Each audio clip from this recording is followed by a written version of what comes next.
Right breaking చూస్తున్నాం. కేంద్ర cabinet లో జనసేనకు బెర్తు లభిస్తోందా? జనసేనకు ఒక కేంద్ర మంత్రి పదవి ఇచ్చేందుకు ప్రధాని మోదీ నిర్ణయానికి వచ్చారా? ఏపీలో 3 పార్టీల కూటమిలో భారతీయ జనతా పార్టీ, టీడీపీ నుంచే కేంద్ర మంత్రులు ఉన్నారు. ఇక జనసేన నుంచి 2 ఎంపీలు ఉన్నప్పటికీ ఎవరికీ చోటు దక్కలేదు. బీహార్ అసెంబ్లీ ఎన్నికల తర్వాత తమిళనాడు, పశ్చిమ బెంగాల్ అసెంబ్లీ సమరం ఉంది. ఆ 2 రాష్ట్రాల ఎన్నికలకు ముందుగానే కేంద్ర కేబినెట్ను విస్తరిస్తారని ఢిల్లీ వర్గాల్లో జోరుగా చర్చ సాగుతోంది. ఇదే సమయంలో ఏపీ నుంచి జనసేనకు కూడా చోటు కల్పిస్తారని సమాచారం.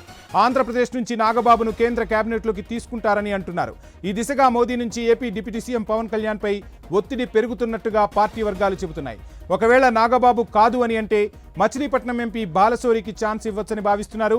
అయితే సీఎం చంద్రబాబు మరో ఆలోచన చేస్తున్నట్టు టాక్ నడుస్తోంది. జనసేనకు రాష్ట్ర కేబినెట్లో ప్రాధాన్యం పెంచి కేంద్ర మంత్రి పదవిని తెలుగుదేశం పార్టీకి ఇవ్వాలని కోరే అవకాశం ఉందని సమాచారం. దానికి ప్రధాని మోదీ ఓకే అంటే తెలుగుదేశం పార్టీ నుంచి కేంద్ర మంత్రుల సంఖ్య 3కు పెరుగుతోంది. అలాగే కేబినెట్ విస్తరణ సమయంలో తమిళనాడుకు చెందిన అల్లమనైను, పశ్చిమ బెంగాల్కు చెందిన మరికొందరు బీజేపీ నేతలకు కేంద్ర మంత్రివర్గంలో చోటు దక్కుతోందని అనుకుంటున్నారు. మెగా ఆఫర్కు పవన్ కళ్యాణ్ ఎలా స్పందిస్తారో అని పార్టీ వర్గాల్లో ఉత్కంఠ నెలకొంది.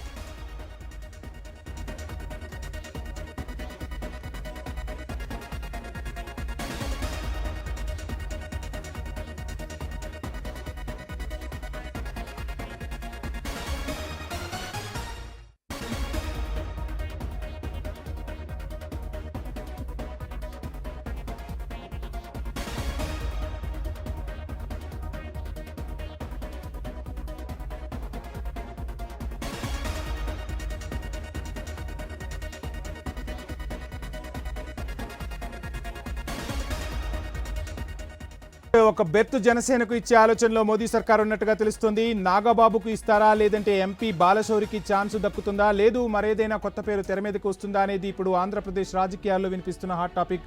ఇక మరో అంశం కూడా తెర మీదకు వస్తుంది. ఇక రాష్ట్ర మంత్రివర్గంలో జనసేనకు ప్రాధాన్యత కల్పించి కేంద్రంలో మరో కేబినెట్ బెర్త్ ఖరారు చేసుకునేందుకు తెలుగుదేశం పార్టీ అధినేత చంద్రబాబు పావులు కదుపుతున్నట్లుగా కూడా సమాచారం అందుతుంది. ఇప్పటికే 2 అక్కడ మంత్రులుగా కొనసాగుతున్నారు. మరో కేబినెట్ను కూడా తెలుగుదేశం తన ఖాతాలో వేసుకునేందుకు చర్చలు జరుపుతున్నట్టుగా తెలుస్తుంది. ప్రధాని మోదీ నుంచి జనసేన పార్టీ అధినేత, ఏపీ డిప్యూటీ సీఎం పవన్ కళ్యాణ్కు ఈ మేరకు లీకులు వచ్చినట్టుగా తెలుస్తుంది. మొత్తం మీద జనసేనకు కేంద్ర మంత్రి పదవి ఇచ్చే ఆలోచనలో కేంద్ర సర్కారు ఉంది. మరి ఆ పదవిని జనసేన తీసుకుంటుందా, లేదంటే చంద్రబాబు నాయుడు చెప్పినట్టుగా రాష్ట్రంలో ప్రాధాన్యం పెంచుకుంటూ ఆ పదవిని కూడా కూటమిలో భాగంగా తెలుగుదేశం పార్టీకి అప్పగిస్తారా అనేది మాత్రం వేచి చూడాల్సిన అంశమే. ఇక అన్నమలైని కూడా కేంద్ర మంత్రివర్గంలోకి తీసుకుంటారన్న చర్చ నడుస్తుంది. బెంగాల్కు కూడా కేంద్ర మంత్రివర్గంలో ప్రాధాన్యం ఇచ్చే దిశగా మోడీ సర్కార్ అడుగులు వేస్తుంది.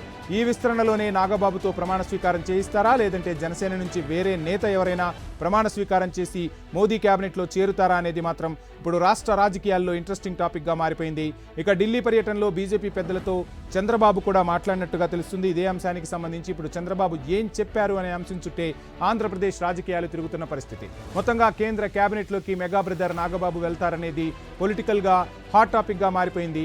ఒక బెర్త్ జనసేనకు ఇచ్చేందుకు మోదీ సర్కార్ గ్రీన్ సిగ్నల్ ఇచ్చింది. ఇప్పటికే కేంద్ర కేబినెట్లో కూటమి సర్కార్ నుంచి అటు భారతీయ జనతా పార్టీ, ఇటు తెలుగుదేశం నుంచి కేబినెట్ బెర్త్ అయితే ఖరారు చేసుకున్నారు. ఇక జనసేన కూడా ఢిల్లీలో తన కేబినెట్ బెర్త్ను ఖరారు చేసుకునే అవకాశం ఉందా, లేదంటే పొత్తులో భాగంగా రాష్ట్రంలోనే మంత్రివర్గంలో చోటు పెంచేసుకుని అక్కడ కేబినెట్లో వచ్చిన పోస్టును తెలుగుదేశం పార్టీకి ఇస్తుందా అనేది మాత్రం వేచి చూడాల్సిన అంశమే. ఇక సీఎం చంద్రబాబు అయితే ఆలోచనను పవన్ కళ్యాణ్ డిప్యూటీ సీఎంతో కూడా పంచుకున్నట్టుగా తెలుస్తుంది. ఇరువురు నేతలు ఎటువంటి నిర్ణయం తీసుకుంటారనేది ఇప్పుడు ఆంధ్రప్రదేశ్ రాజకీయాల్లో హాట్ టాపిక్గా మారింది.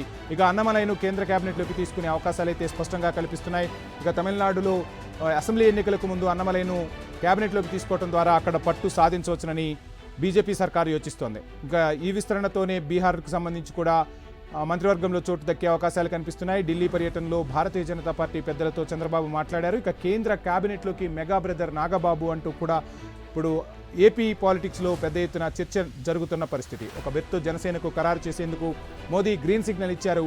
ఇక నాగబాబు కాకపోతే జనసేన నుంచి ఎంపీగా ఉన్నటువంటి బాలశౌరికి ఆ ఛాన్స్ దక్కే అవకాశాలు కనిపిస్తున్నాయి. ప్రస్తుతం ఎమ్మెల్సీగా నాగబాబు కొనసాగుతున్నారు. మరి కేంద్ర కేబినెట్లోకి నాగబాబు వెళ్తారా, లేదంటే వేరే ఎవరికైనా అవకాశం ఇస్తారా, లేదు తెలుగుదేశం పార్టీ నుంచే మరొక వ్యక్తి కేంద్ర కేబినెట్లోకి వెళ్తారా అనేది మాత్రం తేలాల్సి ఉంది. టీడీపీ నుంచి ఇప్పటికే 2 కేంద్ర మంత్రులు కొనసాగుతున్నారు. అటు భారతీయ జనతా పార్టీ నుంచి కూడా మోడీ కేబినెట్లో ప్రాతినిధ్యం వహిస్తున్నారు. జనసేనను ఒప్పిస్తారా లేదంటే జనసేనకు కేంద్ర మంత్రి పదవి ఇచ్చేస్తారా అనేది మాత్రం చంద్రబాబు పవన్ కళ్యాణ్ నిర్ణయం తీసుకునే అవకాశాలు కనిపిస్తున్నాయి. బాబు ప్లాన్కు మోదీ ఏం చెప్తారు? మొత్తంగా మోదీ అయితే సావధానంగా మన పర్యటనలో బీజేపీ పెద్దలకైతే బాబు తన మనసులో మాటను చెప్పినట్టుగా తెలుస్తుంది. ఇక అన్నమలైనైతే కేంద్ర కేబినెట్లోకి తీసుకునే అవకాశాలు స్పష్టంగా కనిపిస్తున్నాయి. తమిళనాడు రాజకీయాలపై భారతీయ జనతా పార్టీ అధిష్టానం పూర్తిగా దృష్టి సారించింది. ఖచ్చితంగా తమిళనాడులో తన ప్రభావాన్ని పెంచుకునేందుకు అన్నమలైను కేంద్ర కేబినెట్లోకి తీసుకుని ఇక రానున్న ఎన్నికలను ధీటుగా ఎదుర్కొనేందుకు బీజేపీ అయితే సమాయత్తమవుతోంది. ఇక ఇటు ఆంధ్రప్రదేశ్లోనూ కూటమి సర్కార్లో భాగంగా భారతీయ జనతా పార్టీ అధికారంలో కొనసాగుతుంది. అందుకే ఒక బెర్తు జనసేనకు ఇచ్చే ఆలోచనలో మోదీ సర్కార్ ఉన్నట్టుగా తెలుస్తుంది. కేబినెట్ విస్తరణ జరిగితే ఆ కేబినెట్ విస్తరణలో మెగా బ్రదర్ నాగబాబుకు జనసేన పార్టీ నుంచి అవకాశం ఇచ్చే దిశగా కూడా అడుగులు పడుతున్నాయి. అయితే ఏపీ రాజకీయాల్లో ప్రస్తుతం రకరకాల వార్తలు వినిపిస్తున్నాయి. ఇక మరో పదవిని కూడా అంటే కేంద్ర కేబినెట్లో మరో బెర్తును కూడా చంద్రబాబే ఖరారు చేసుకుని రాష్ట్రంలో జనసేనకు ఇంకొక పదవి ఇస్తారనే టాక్ కూడా వినిపిస్తుంది. సో మొన్న ఢిల్లీ పెద్దలతో చంద్రబాబు ఈ విషయం గురించి కూడా మాట్లాడినట్టు తెలుస్తుంది. డిప్యూటీ సీఎం పవన్ కళ్యాణ్తో చంద్రబాబు మాట్లాడిన తర్వాత దీనిపై ఓ క్లారిటీ వచ్చే అవకాశాలు అయితే కనిపిస్తున్నాయి. జనసేనను ఒప్పించి రాష్ట్ర కేబినెట్లో మరో పదవి ఇచ్చేందుకు చంద్రబాబు సుముఖంగా ఉన్నట్టు తెలుస్తుంది. జనసేనకు ఇచ్చే కేంద్ర మంత్రి పదవిని తెలుగుదేశం పార్టీ తీసుకునే యోచనలో అయితే కనిపిస్తున్నట్టుగా రాజకీయ విశ్లేషకులు కూడా చెప్తున్నారు. ఇక తమిళనాడు బెంగాల్ అసెంబ్లీ ఎన్నికలకు ముందే కేబినెట్ విస్తరణ చేసే దిశగా మోదీ సర్కార్ వడివడిగా అడుగులు వేస్తోంది.